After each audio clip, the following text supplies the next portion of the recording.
workers we met.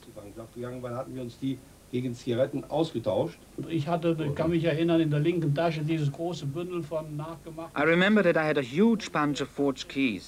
I found the car, got the engine started with one of the keys, but the car wouldn't move. Why this was, I don't know. But anyway, the battery went flat. Then 3 English soldiers came along and helped to push the car, and it started. I should mention that they were slightly tipsy. Die waren allerdings leicht angetrunken, muss ich dabei sagen. Und ich bin mit dem Steffi Ehlert dann zu einem Bauernhof, den wir vorher ausgemacht hatten. While you were starting the car, I went with Oswald to a farm where there was a lorry, and we tried to siphon petrol from it into a coffee bottle. We did not do very well, because throughout England there was not much fuel about. We went back to wait for you, and were glad to see the little car chugging along. It had strips of paper over the headlamps. They too had the blackout in England. We saw you, Hans, and got into the car.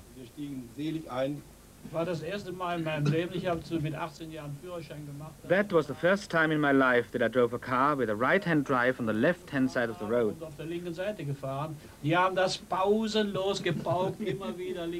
They kept on hissing, on the left, always drive on the left. Things then went marvelously. We drove about 120 miles. The only difficulty we had was in Cardiff, where we got hopelessly lost in the middle of the city.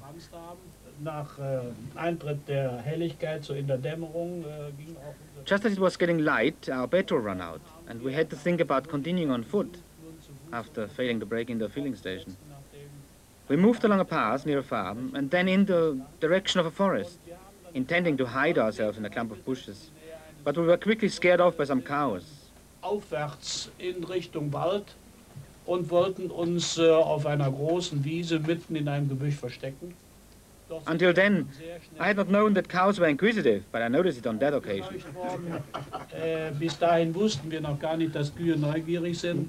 Aber we were then discovered by the workers on the farm, who were surprised that the cows had not come down for milking. They chased us into the forest, where we hid the whole of the day. Und wurden dann auf diesen Waldrand hinaufgejagt und haben uns dann während des ganzen Tages versteckt. This is the BBC Home Service. Here is the midnight news for today, Sunday, the 11th of March, and this is Alva Liddell reading it. 70 Germans escaped from a prisoner-of-war camp at Bridgend, Glamorgan, last night. So far, 23 have been recaptured. Hundreds of troops, police and civilians have been taking part in the search, and it is thought that the men may have found cover in the Welsh hills and sparsely populated valleys, or in the caves and sand dunes on the coast a few miles from the camp. Many former Home Guards living in the area have volunteered to help in the search. We went into the drill hall or the Home Guard, I'm not sure which it was.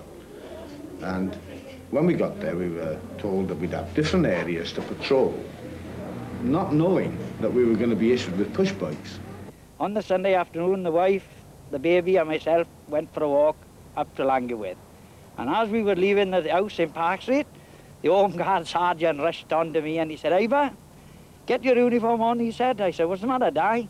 "Oh, the prisoners of war have busted out." And I said to him, I couldn't care two hoots if the bloody whole German army was out. I'm going up Langewith for a walk. But I said, "I'll tell you what I'll do. If I'll find them, I'll let you know." Which, incidentally, you could see it happen. The chap's name was Redpath, who I relieved. I remember that very well, and he was from Stoke-on-Trent. And I said to him, "Well, you get your head down, because I'm not coming back tonight." I said, "I'm going home on the bike." We're only 10 miles from home, if that. So off we went. I cycled home, had a beautiful supper. My pal, he cycled on to a further part of Cardiff. And I stayed home. Oh, perhaps 4 o'clock in the morning. I come along to Bayeux now, and I walking along quietly and quietly and quietly. I stopped about Bayeux, and I could hear ramblings in the wood. But my first reaction, I thought it was cows had got in there and one thing and another. So I stopped and I hesitated and I had a smoke, called my dog, and these old dogs started sniffing around and barking. So I thought, oh, well, it must be cows. I'll go down the farm and tell them that the cows are in the wood for them to get them out. But when I turned around by here, I could hear voices again. So I turned and I started to walk back. And I walked up to the edge by here, and in the field by there I could see about 10 to 12 or maybe about 15. And I watched for a couple of minutes, and I gave a little shout. I said, "Oi!" And then I thought, well, no, I had better get from here a bit sharp. And we have to come through St. Fagans coming back. And as we came up the hill to the church, there's a policeman walking towards us. He said, well, what are you going to do if you catch them? You know, you're not armed. Well, I said, the reason is that there's two of us. We go out in pairs. You see, the attitude was that you would apprehend the prisoner. One would keep him talking, and the other one would try and get help of some description. So I run all the way across here back. I went in the house. My father said to me, where have you been then? I told him. I said, is there Land Army boys in the Gatley, Dad? No, he said, not to my way of thinking. Not to my knowing, he said anyway. And all of a sudden he said to me, damn, he said, it can't be them prisoners of war, can it? Well, now I said, he said, what are they dressed in? I told him. He said, you bet that's what they are, he said. He said, go over and tell Ben and Di over there, he said. So when I got over to Ben and Di, who was there, I said, but Richie Howells the bankers, as we call him. And Richie said, well, right, I'll nip up to Kevin now to the police, and you lot go back over. Well, we came back over, the two farmers, the father and son, my father, myself, and my little nephew, and the dogs. When we got here, I showed them, but there was nobody here. So anyway, after a bit of discussion, right by here now, we decided that we'd go through the wood. So Sergeant Ellis said, don't forget now, he said, one behind the other, because he said, you don't know whether they're armed or not. Well, we went through that wood, went through it one behind the other, about 30 of us, out down the bottom end into the plain field. When we got there, no sign of nobody. When we came to the edge of the plantation, I said to the sergeant, look here, Sergeant, we haven't searched that wood. We should have gone through there, spread out, not single track. Well, he said, you'll never get through there. Well, it's worth a try, innit? So anyway, we decided. Those who was able enough to come through, came through. We hadn't come about 40 to 50 yards into the wood, and there was the boys having their bit of tea, whatever they had there. And they said, to my amazement, they had a lot more than I had seen for a hell of a long time in food. They did too. They had everything. And one of them looked his head up to me. Well, he must have seen me by now on the field, because he said, you bastard. Our forces were stretched to the limit. And of course these fellas were sitting down and enjoying the hunt. When the darkness came, we went further in the direction of Port Talbot, and when we had reached Port Talbot, when the streets were clean, where there were no population, we marched on the street towards north. I saw the star, the Great Bear, and we marched to the north. And we came on a little river, and we took a glass of water, and then we ate our bread and margarine, and then when we had enough, we went away. The vicar at Lalleston Church on the Sunday evening service announced to the congregation that a mass breakout had occurred of prisoners and advised the congregation to go quietly to their homes. After they departed, the church bells were rung, announcing that a breakout of prisoners had occurred. And that was the first time I heard church bells since 1939. We were going about our chores in the farm, and we heard this awful racket, singing and whatnot. We went out, and coming down across the fields were these Free French airmen who were stationed at Stormy. They were coming down line astern, looking at each other's bottoms and boots, and singing, come out wherever you are. Come out wherever you are. Come come out from under that star. Yes, and incidentally, mentally, I'm not up to par. So come out, come out, come out, wherever you are. I was following the flame of the candle down the hallway to go upstairs. I got so far as here. I looked up, and there was a prisoner of war standing on the doorstep. Well, I was terrified. He ran away. I dropped the candle, ran back into the kitchen, and I fainted. I went out like a light. I'm standing here on the site of the old Romba and Swansea Bay Railway. During the war, I was a signalman a little way up at Oakwood Crossing Box. One Tuesday night, about 3 in the morning, I heard steps, footsteps, and the door opened and a German prisoner walked in. He had his hands up and he says, "Kamerad." I could see he was soaked through and hungry and had had enough. So we dried his clothes and I gave him what we had to eat, which was a few spam sandwiches. And in about 2 hours, I phoned the local police station to tell him that the prisoner was there. The local officer came down. When he arrived, he took his helmet off and also shook hands with the prisoner. I asked him, would he handcuff him? And he said, oh no, this poor chap has been handcuffed long enough. So cheerio, and they both went out.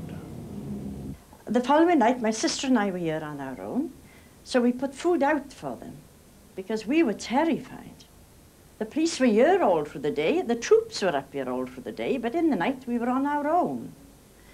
So we put food out for them, outside the pantry window. The following morning the food had gone, and we also put sand on the step. There were 2 big footprints on the step when we got up the following morning, so they'd been around here. We scoured this area along with the Home Guard and a contingent of RAF. And probably by the end of the day, we had half of them in. Wir sind dann 2 Tage und 2 Nächte. We then wandered through the countryside for 2 days and 2 nights, and on the second day we had had enough. We found a train that had stopped on an open stretch of line, and we traveled for 2 days in a goods wagon full of mines. When we could not stand it any longer, it was so uncomfortable. The train halted and we got out. We found a wood and made things a bit homely for ourselves there. The next morning, we were awakened by the sound of engines. The fog lifted, the sun came out, and lo and behold, quite by coincidence, we had left the train near an airfield. We told ourselves this was our lucky day, because we had with us a pilot, Steffi Ebert, who intended to fly us home. That was our plan. Der uns mit einem Flugzeug nach Hause bringen wollte, das war unser Plan. I went out of the forest and into a suburb, got into an omnibus. I had some English money, and went to this airport in Birmingham. Und bin mittels eines gefälschten Ausweises, der mich als With the help of my forged identity card, which showed me to be a Norwegian officer, I got into the airport and looked round for a suitable aircraft. I examined the position, found the machine, and went back, beaming with joy, to explain the situation to my comrades. zurück in unser Versteck gefahren und gelaufen und hab dann meinen Kameraden We settled down happily to sleep in preparation for the hardships of the coming morning. selig zur Ruhe gelegt, uns auf die Strapazen des kommenden Morgens vorzubereiten. As soon as they were all at the station, one of them asked in good English, could he have a glass of water, as they hadn't had a drink of water since they left the camp at Bridgend. I asked him why was this, and he replied, well, we were told that all the water outside wasn't safe to drink from, it had all been poisoned. I asked one of them why he was educated to learn to speak such perfect English, and he told me I'd been to college to learn, and also to learn to be a governor of some part of Britain after the war. Who knows, he said, it may be round here or some other part of Wales. So I told him, if you go to some parts of Wales, you will have to learn to speak Welsh because they don't speak English. Oh, he said they'll have to speak either German or English because we won't allow them to speak Welsh, he said. They had their faces blacked, and it was thought that they were imitating the colliers going home from work. We came on a bend of the road. I saw a thick oak and a gas lantern, and then I said to my couple, to my comrade, hey, look there, it's very romantic, Kelly, isn't? Oh, yes, he said, and we went on, and next moment there were 4 Home Guard men and said, hands up, and we stood and made our hands up, and it was finished. Our escapee was finished. Wir wollten dann in der Nacht die Maschine startklar machen. We wanted to prepare for takeoff during the night and then in the morning, as a pleasure and a surprise, to fly to Germany. Aber es kam anders. Plötzlich knackte es im Gebüsch und vor uns stand... But things turned out differently. Suddenly there was a cracking sound in the bushes and we saw 5 farm workers with hunting rifles. We had been spotted, and anyway, as an encouragement, the farmers had been offered a reward of £5 a head. Wir haben dann schnell unsere Zivilanzüge abgelegt. We quickly removed our civilian clothes, buried everything that could be used against us, and we went with these farm workers to the police jail. From there, we were taken to the camp. It was about a week after when we heard about the last prisoner being caught. The inspector said, get the truck down, Tom, we'll go down and fetch them. Oh, on the way back to the Island Farm camp, they were in the back, of course, with the guard. Got them into the camp, into the guard room. They were stripped by the soldiers there. And they had a handkerchief with a map of South Wales right down the coast. Beautifully pointed up to Ireland. And it was thought that they were trying to get across to Ireland, but the Welsh Mountains beat them. When I was captured, they brought me to the entrance of the camp, and the way from the entrance to the camp to the camp's barrack, there stand line by line a couple of British soldiers, and they beat me up on the way from the entrance to the barrack. And I was very in hurry because I wanted to get the barrack because I don't want it to beat up. That's my story. We were boxed in the guards room by British soldiers. They were very angry and we could understand that. And the interpreter asked us things. When did you escape? I said, I don't know. Americans took my clock. And then we came to the barrack, in this theater barrack, and there found we the most of our friends of the 67 officers. Some of these comrades was wounded, but we ourselves were not beaten. At the camp, we had been disloaded, and I was pushed with my friend, all with the handcuffs, in the barrack of the guards. And then one, a little short one, took the rifle, end of the rifle, and beat out me 2 teeth here. But I don't mind, I got 2 new ones in the other camp then again, yes. First patient I treated was an SS man who had a plaster on his foot. As he was so sullen and cold with me, as though I didn't exist, I really thought, well, I needn't really take care not to nip him because I didn't even think he would feel it.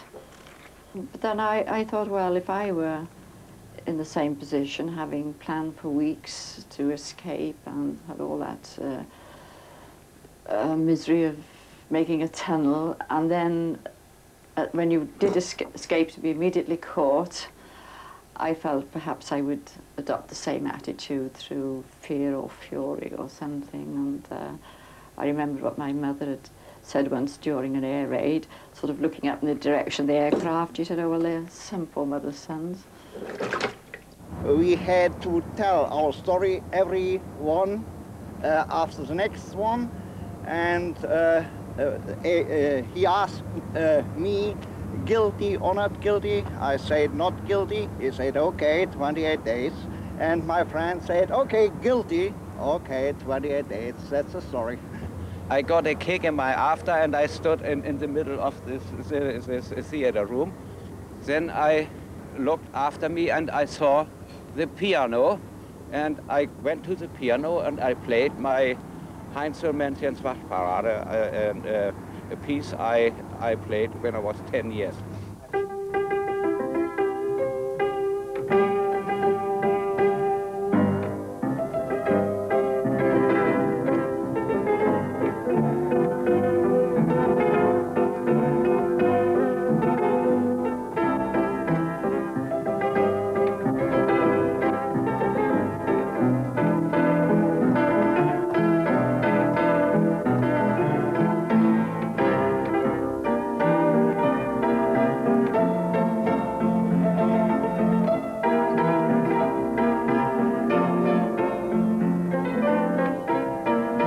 Jaco, wenn du das sagst, deinem Sohn, ich hätte das Tier raus. Ja, ich würde mich bei Hans Hasser bedanken.